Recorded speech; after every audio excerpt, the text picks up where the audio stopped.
Now I have become death, the destroyer of worlds. Oh, this isn't the Barbie review. I'm wearing the wrong outfit. Yeah, that's the other one that's coming out at some point.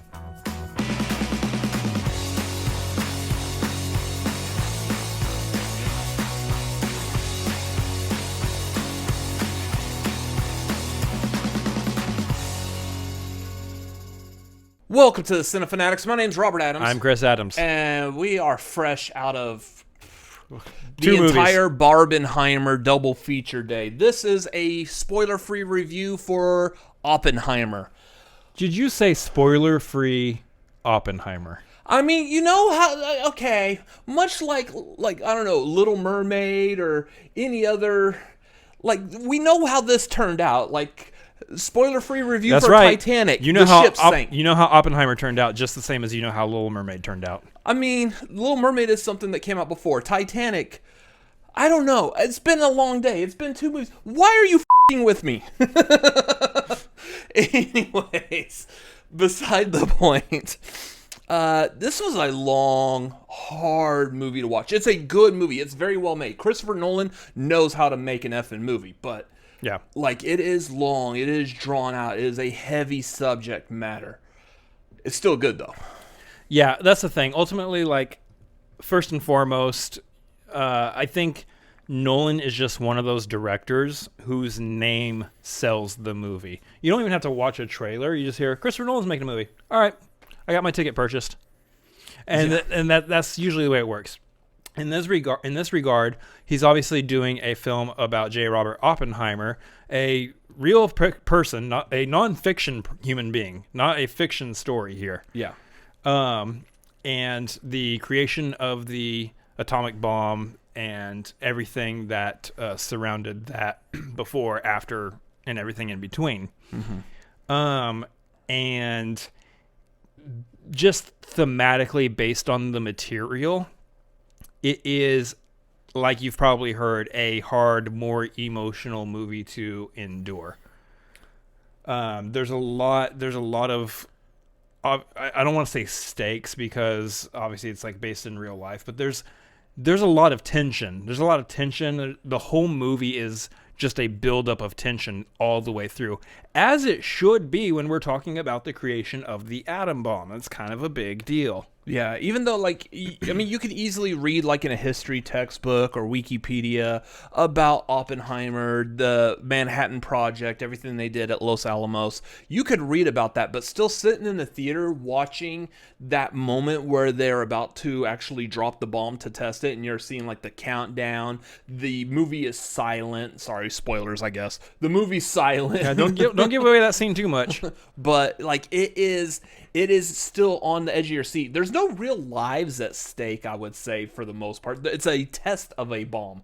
So, well, yes. But it's the impact. Yeah, granted. There is lives at stake. Well, from their point of view, they don't necessarily know if the bomb actually is going to reach them. I mean, they're all smart scientists type people, so they've got the calculations figured out to make sure there's a near zero chance that it could end the world. Yeah, can it just be zero, though? Like, exactly.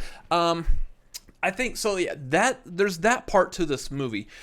I think really the only drawback, in my opinion, is that the source material is extremely heavy, and if you don't actually know anything, first and foremost, I would recommend read like a Cliff Notes or maybe Wikipedia. Read up a little bit on J. Robert Oppenheimer and a few of the key players around him. Yeah, make sure you know some of these names, because there's a ton of names. We've talked about this before, that there's like almost everyone in Hollywood that's probably now on strike is in this movie. Pay your people. They're all in this movie, and so therefore there's names flying all over the place. And there's some names they say quite a bit. Yeah. Like I know for me, towards the end they're talking about Borden a lot. Mm-hmm. I couldn't remember who Borden was. Yeah. Yeah, David Dastmalchian's character, but like a lot of that, I don't know who that character is. I don't know which actor it is, and it's kind of hard to keep track of all like 50 million people that are in this movie. So learning about the history, the people, and what actually happened would greatly benefit your enjoyment of being able to watch this movie. And I think this is one of those movies that really does encourage an educational process in actual history. It encourages in the science. Yeah, it encourages that on the front end, hey, you should probably know a little bit about this. Not that a movie should be based on the audience necessarily knowing everything they need to know about it, but sometimes there are movies that exist that they do require you to just kind of know what they're talking about beforehand. Yeah. And this is one of those movies. And it also, for those of us who may not have fully dived in, or some people who may not have been paying attention in history at that part in school, it is worth it for us to, now having seen the movie, I'm actually curious to know more about how it all really played out. You know, we've seen the movie, but I want to read up more about how it actually played out. So let me dive in and do some research on the internet about it. Yeah, whether it's, again, read Wikipedia articles, those can be kind of heavy-handed as well because they're written hopefully by someone who knows what they're talking about and not possibly the same person that's editing the Taylor Swift Wikipedia page. But go and also, like, watch YouTube videos. If there's like any videos that are like understanding J. Robert Oppenheimer 101 or understanding the Manhattan Project or nuclear bombs and how they work, like those kinds of things, go read up on that so you have an understanding. That will immensely help you while watching this movie.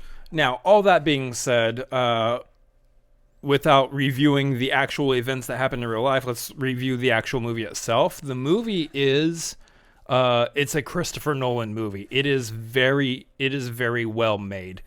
It is like, I feel like I'm quoted saying this. Christopher Nolan was born to be a filmmaker. This is on display again in this movie.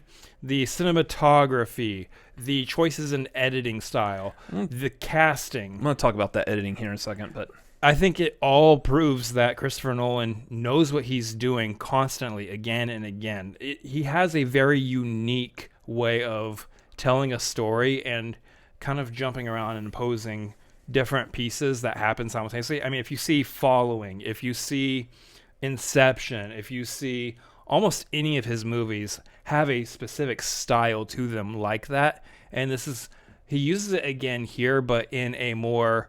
in a way that really boosts the historical value to it rather than maybe the storytelling side of it. The best thing I would say for his cinematography specifically for this movie, if you've seen the trailer, you've seen that there's lingering shots on Cillian Murphy as Oppenheimer where it looks like he's just internalizing things. Like whether he's sitting here with like his hand on his face, he's resting, he's just kind of like got that 1,000-yard stare just staring off into the distance. You can tell he's contemplating, he's thinking.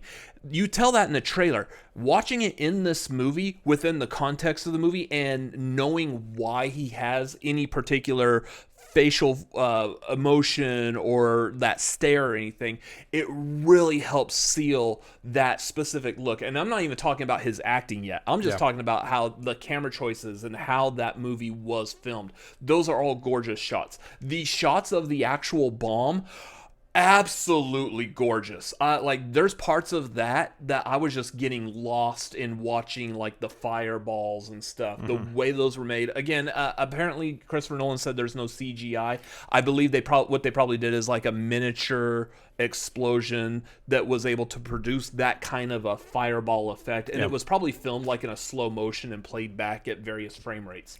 It looked amazing. All the many ways that they also showed off the actual physical science to what was going on too, intercut in between them talking about the actual science, I think were excellent choices for this film and the way they wanted to convey kind of what's going on to those of us who aren't smart. Particle physicists. Those of us out here who aren't smart like that.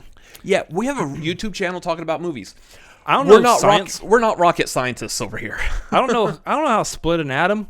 Yeah. I don't know what that means. So that being said, going into the editing for this, a lot of this movie is told in a non-linear fashion. There are flashbacks to like not necessarily court hearings, but like depositions and stuff.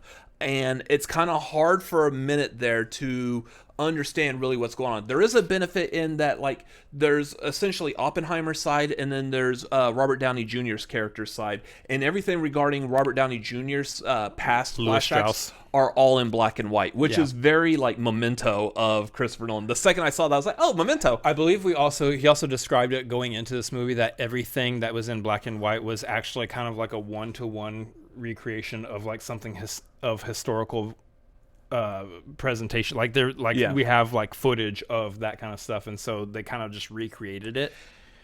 I believe he said something to that extent. Correct me in the comments if I'm wrong. However, everything else that was in normal color was presented as this is how we understand the story of his life and all of this, as the information we have kind of lets us understand. Yeah. So the editing, there is cuts. Not only are there cuts between essentially what's going on in the present story and then flashbacks either to what happened before or flash forwards to what happens after the bomb's being tested. Those cuts come in randomly, and if you're not used to the idea that they're cutting to these different points in time, you could potentially get a little lost. We've mentioned on this channel where if you're like someone who has ADHD, that might be a part where it kind of loses you a little bit. I didn't have too much of a problem with that. The one that I had a problem with was the random edits in like the current day. Like at one point, Oppenheimer will be talking to someone like at a social gathering. Yeah. And then it just cuts to the middle of a conversation he's having with Emily Blunt back at home, and like, okay, I guess he's back home now. There's no, like, typically movies you might see like a part, like, okay, I'm leaving the party, bye everyone, and then you'll see like an establishing shot of the car driving away or driving up to his home or something like that. Yeah. You get some kind of sense that we as the audience are moving with the character to the next scene. This just jumps from scene to scene without really any kind of like hand holding or anything, and that can be kind of jarring a bit. Yeah, ultimately what we're saying is, there's very little hand holding for the audience. They expect you to be able to just keep up with what's going on. And for some people, that may hinder your experience. It can hinder my experience every now and then, specifically when it's about a subject that I'm not 100% familiar with, which is, again, why we suggest maybe reading up a little bit before you go into this movie. Now, diving into it, performance-wise, if you don't already understand or have any knowledge looking at the trailers, yes, there's 100% Oscar written all over this movie. Cillian Murphy Killed it. will at least be nominated for Best Actor. Oh, absolutely. Robert Downey Jr. will be nominated for Best Supporting. Cillian Murphy, like, at no point, once this movie started, after doing like reactions to the trailer and stuff, once this movie started and he started talking, I completely lost Cillian Murphy. Yeah. I was looking at J. Robert Oppenheimer. His look, his mannerisms, his voice. Cillian Murphy has a very distinct voice, and it's completely gone in this. All I heard was J. Robert Oppenheimer's voice. It does help that Cillian Murphy has not been like front and center in a movie this big, so the audience doesn't have like that ultimate familiarity with him in that regard. Like, say, Tom Hanks. You see Tom Hanks, you recognize Tom Hanks. It's kind of hard to lose the Tom Hanks-ness of it. He's capable, but yeah. The point is that we could also sit here all day and dive into each and every person's performance in this movie. There's a lot to go through. I will just say that everybody who came into this movie did so knowing that this was a Christopher Nolan movie, and I think Christopher Nolan has gotten to the point where his name means something to actors, even to the point where Matt Damon is on record stating that he was going to take a break from acting unless Christopher Nolan called him. And to great effect, Matt Damon is fantastic in this movie as well. Yeah. So yeah, overall, like it can't be understated that everybody did such a fantastic job with their performances in this. It is long though. It is a little bit long. I think for most general audiences, it's going to be hard to kind of keep up for the long term in a theater. This is one of those where, regardless of how either one of us really feel about the film as a whole, it is worth seeing and understanding in the cinematic landscape, in that theatrical experience. I know a lot of people go out for the 70 millimeter I hear that's really great. Our showing didn't really have that. Our showing was just the regular digital showing. But regardless, I do believe that it should be experienced in a theater. And I think that's just a standard for Christopher Nolan at this point. Yeah, it's the standard he wants because of all the issues that stemmed from Tenet being released during the pandemic, causing him to switch from loyalties from Warner Brothers to Universal, which during these strikes... Who knows? Ultimately, I will say... I think it's a good movie. I think it's a very poignant movie. I think it's very purposeful. I think it makes a lot of sense in this time as well. But it's not my favorite Christopher Nolan. I think I'm gonna have to think about this movie and its themes and what it presents quite a bit. And then watch it again. Also going to have to rewatch this one as soon as it comes out for home viewing. And I'm going to put on the subtitles too, so I make sure I don't miss any dialogue at any given point. Because it is kind of hard sometimes to hear certain pieces of dialogue in this movie in the theater as well. Yeah.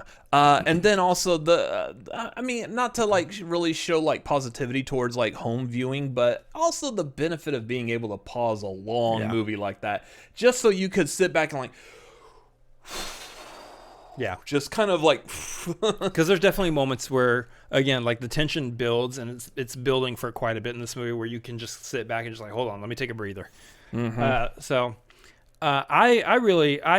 did enjoy it. It's not going to be my favorite of Christopher Nolan's movies, and I think even on a rewatch, I will still have that same feeling. And I think that goes back to the historical context versus a fictional story. I like more imaginative fictional stories more than I do typically flock to a biopic or a real world scenario. And I think like biopics, in my opinion, it usually just matters like who's the biopic of. Like I usually will flock to like musician biopics. There's this one of Bob Marley coming out pretty soon, and I can't wait for that. It looks great. But like this one, I don't know, like what I knew of J. Robert Oppenheimer beforehand, there really wasn't anything about the man that I was aware of that was like, I'd like to see a movie about that. It's just a bunch of people sitting around a table talking science. Yeah. Science. Anyway.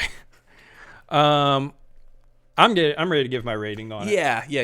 It is for me, it's not my favorite Nolan movie, like I said. I think keeping in mind what he achieves with the film itself too, I think that's got to bump up past how I just personally feel about it directly. And I would give this one probably like a 7.5, maybe an 8 out of 10.